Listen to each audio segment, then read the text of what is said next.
ये पढ़ेंगे। हुआ यूँ था कि किसी शादी के सिलसिले में नुक्कड़ की हवेली के तमाम मर्द बारात में दूसरे गांव गए हुए थे। औरतें सज धज कर रत जगह मना रही थीं।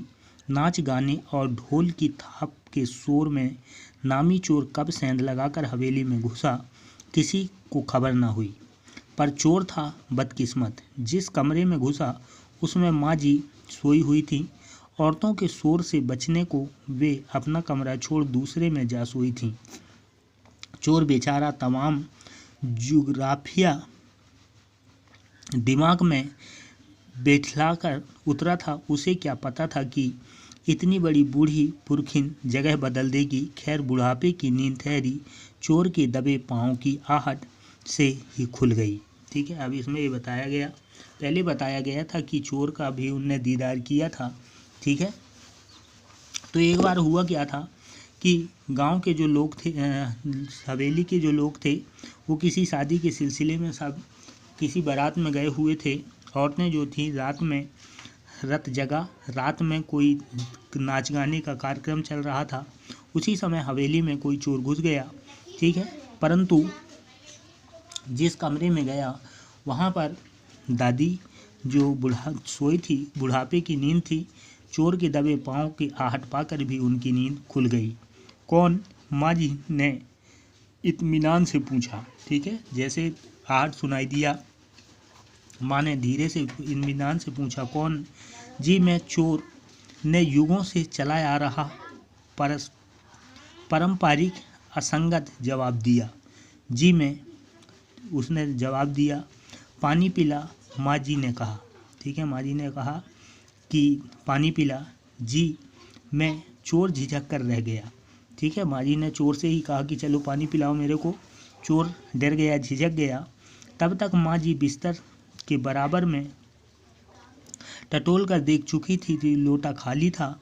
ऐसा कर उन्होंने कहा, यह लोटा ले और कुएं से पानी भर ला, पर देख कपड़ा कसकर बांधे रखियो और तरीके से छानियो। ठीक है, आगे यहाँ बताया जाता है कि माँ जी ने उसको लोटा दे दिया पकड़ करके और कहा, कुएं से पानी निकाल कर लिया, कपड़े अच्छे से बांधना, कपड़ा कसकर बांधियो और तरीके से छानियो। मीन्स कपड़े को अच्छे से बांधना जो, और अच्छे से पानी छान लेना। चोर घबरा गया। अंधेरे में उन्हें कैसे जाना कि उसके मुंह पर कपड़ा बंधा है और कमर में भांग। भगवान से उसका तार जुड़े होने की खबर उसे थी, पर बुढ़िया भांग भी छानती होगी, एकदम यकीन न हुआ। इसी से कुछ हैरान परेशान हो उठा। ठीक है, परंतु जो माँ जी थी उनके कहने का मतलब चोर जो मुंह में कपड़ा बांध कर रखा था और भांग रखा था, उसी को उनने कहा कि अच्छे से बांधना। ठीक है, और भांग भी अच्छे से छानना।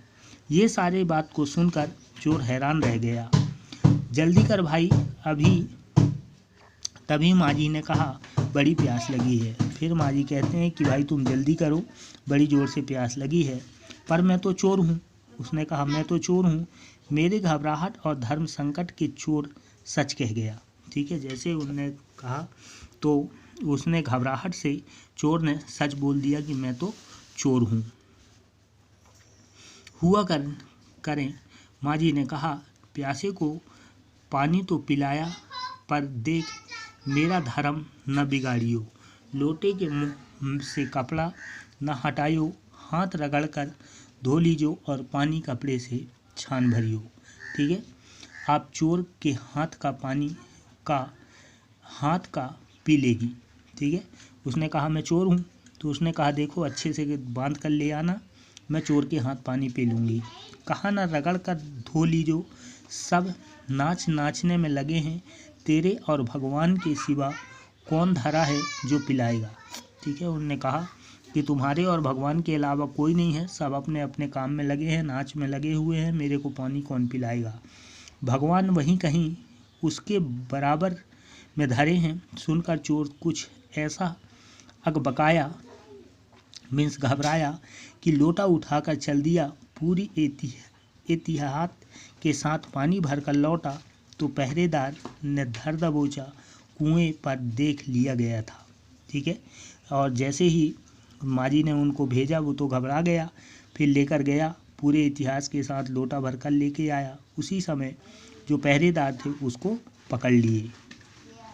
तब माँ जी ने लोटे का आधा पानी खुद पिया, बाकी चोर को पिला दिया और कहा, एक लोटे से पानी पीकर हम माँ बेटे हुए, अब बेटा चाहे तो तू चोरी कर चाहे खेती।